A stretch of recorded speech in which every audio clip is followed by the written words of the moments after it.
Welcome to another edition of the Nuggets Nation podcast. This is going to be your playoff preview of the Nuggets versus Trailblazers series in round two. But first of all, let's talk quickly about our round one matchup against the Spurs.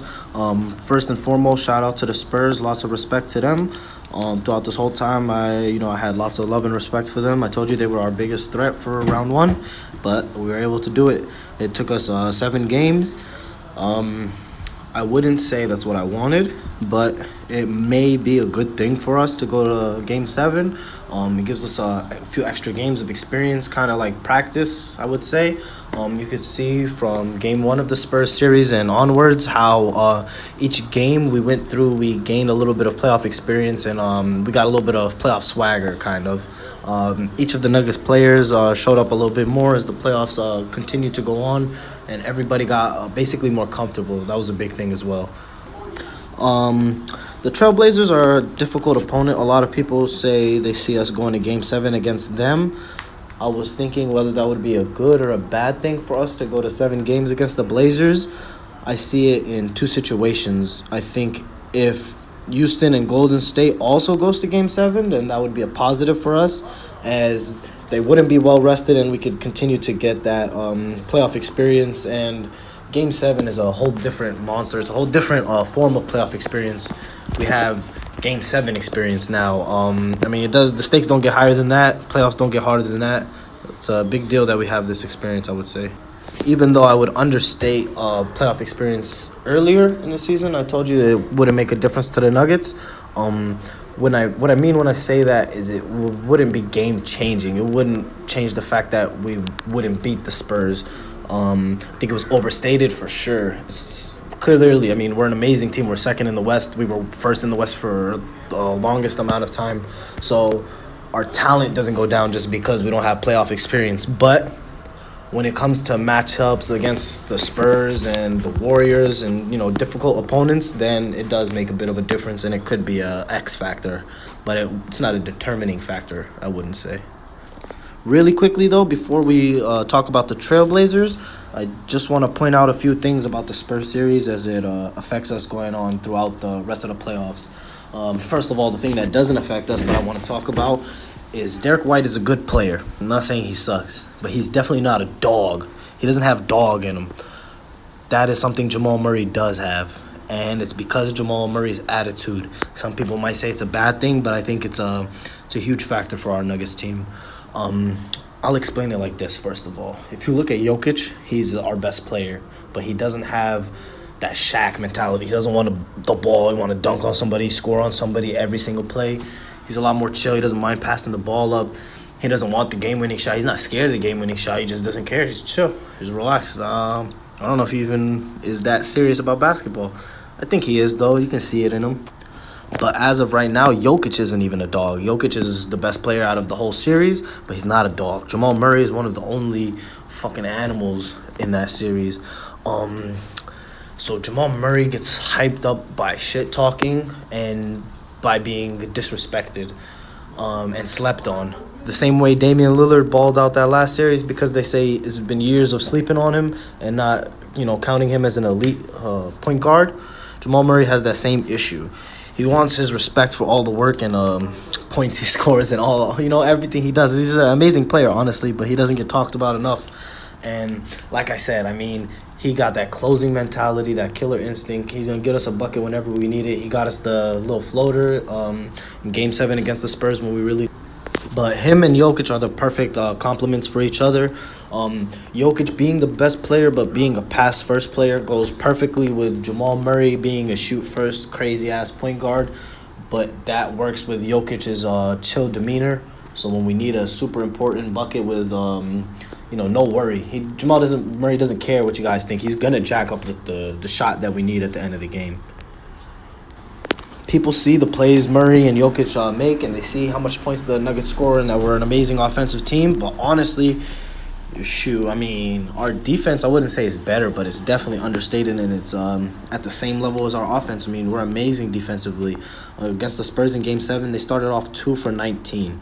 The whole first half we played amazing defense, but honestly we played bad offense. We had a great opportunity, and we should have distanced ourselves a lot more against the Spurs, but Our poor offense kept the game close, and as you could see, it made a big difference in the closing minutes. I mean, any lead that we could have expanded on right there could have made a big difference to end the game off, even though we did win. It got a lot more dangerous than it probably should have. I would credit Torrey Craig with the game-winning block in that game. Torrey Craig is our slept-on hero. He's our X factor. He's who came in when Will Barton was struggling, and he's who's going to make a big difference against Damian Lillard, I would expect. Like Coach Malone said after the game in his post-match interview, we can celebrate this win, but only for a minute. We're happy to beat the Spurs. We're happy it went to Game 7 and we were able to make it through, but it's nothing. That was round 1. We didn't do nothing important. We should be happy, but that's it. I would say 30 seconds after that's it. Keep it going. Move on and start thinking about the damn Blazers. I know everybody saw that game-winning 3 Damian Lillard hit, and I'm sure that's the only reason, not the only reason, but that's the biggest factor why everybody's going to be choosing the Blazers in this series. 100% they're tripping, first of all. Just because he made a little game-winning shot doesn't mean nothing. Like I said, it maybe isn't the only reason. People will probably sleep on the Nuggets anyway. People will probably look at how good Damian Lillard and CJ McCollum are fucking in 2K and shit like that. Like, nah, it don't mean nothing. It's 2 players. The Nuggets overall are a better team than the Trailblazers. That's evidence. That's evident if you look at the season series head-to-head. We're 7-1 against the Trailblazers in the last 2 years. That's pretty telling. I mean, I'm not going to say... I mean, I could say that the Nuggets are way better in that, you know what I'm saying? I don't like to sleep on people. The Nuggets are definitely better than the Trailblazers. But my point is, I know a lot of people are going to, like, think the Trailblazers are much better than the Nuggets. And 7-1, I'm just pointing that out to say that that is 100% not true. The Trailblazers are not much better than the Nuggets. It's either the Nuggets are better or it's an extremely evenly matched series. And that's it. There's no other options. My body wants to say that this is going to be another 7-game series. But after talking my shit just now, I got a little confident. I ain't gonna lie. I'm feeling the Nuggets in 6, honestly. I think we can take care of this series a lot quicker. You know, maybe that experience helps us win, 1 game quicker in this series. The big thing for me in this series is going to be matchups as far as the Nuggets, what we're going to need to do to take the W. Like I said, we're a better team, and I truly do believe that. But we do need to figure something out. I mean, Damian Lillard is, of course, a beast. He's a dog. He's also an animal, just like I said Murray is. But Murray is a puppy compared to my man Dame. I ain't gonna fake on him. So we definitely need to figure something out to stop his... Actually, it's possible that we just let him eat and we stop everybody else, and that's enough to take a W. All right, so that's interesting. That brings up my idea. So we have Torrey Craig, like I said. He's our big X factor. He's either our first best or second best defender, aside from Gary Harris. And I mean, I would assume Will Barton stays on the bench, as he put himself there in the first series against the Spurs. So Torrey Craig and Gary Harris are going to be starters, and they're 2 amazing defenders. We could put Torrey Craig on Damian Lillard, and CJ could be guarded by Gary Harris, and that would be optimal for us. That's an advantage for us. But the situation with that is then we have Jamal Murray, and who the hell does he guard? And all he would have left is Al-Farouq Aminu or Mo Harkless to guard, and they're much taller than him. They're not ass. They don't suck, but they're not amazing players, honestly. They're high energy, high hustle kind of guys. They're maybe above average, I would say. They're good, not great. It's possible Jamal Murray could be matched up on one of them and do a decent job, while Torrey Craig and Gary Harris somewhat strap the other 2. That might be a viable option. I don't know if it's the best option. Like I said, another one might just be match up 1, 2, 3, 4, 5. Everybody match up on their position. We would have the disadvantage where Damian Lillard is, but actually probably the best idea would be to put Jamal on him and maybe get some help defense.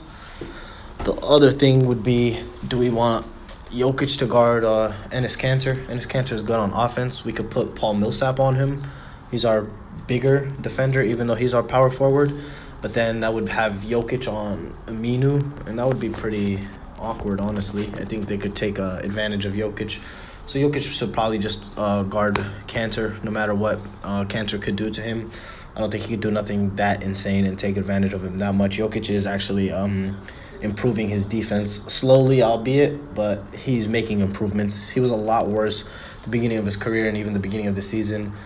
He was getting taken advantage of by bigger players a lot, but I see him making a lot more blocks, hitting a lot more body on these big men, honestly. But yeah, Dame and CJ are definitely threats. We definitely have the personnel to stop them, though, defend them pretty damn well. The situation, though, is going to be who is left over, matchups, and that kind of sort of information and situations. That's going to be on Mike Malone and whether he can think of some smart game plans or not. I mean, shit, I wouldn't say he outcoached Greg Popovich in the first round, but he's a product of Greg Popovich's system. He used to coach with him, and as evident by round one, Mike Malone is a hell of a coach. I mean, he battled at least with Greg Popovich coaching-wise, so I see him thinking of some good shit against the Blazers. Like I said, I'm going to sleep on the Blazers a little bit. I'm going to say Nuggets in 6. A fight at first, and then we close it off at the end of the series. We start getting a little bit more comfortable and separating ourselves from them. But yeah, good luck, Nuggets. Hopefully we'll see you in round 3 against either the Spurs or the damn Rockets or the Warriors. It's going to be a hell of a series right there. I have some comments about the Harden fouls and the series in general, but I'd rather talk about that on my separate podcast that we're going to be doing. Hopefully this week we'll do the first one. We got a lot of topics to talk about. We're going to have Lil Gucci and others making guest appearances. So just look out for that. And peace. Nuggets out.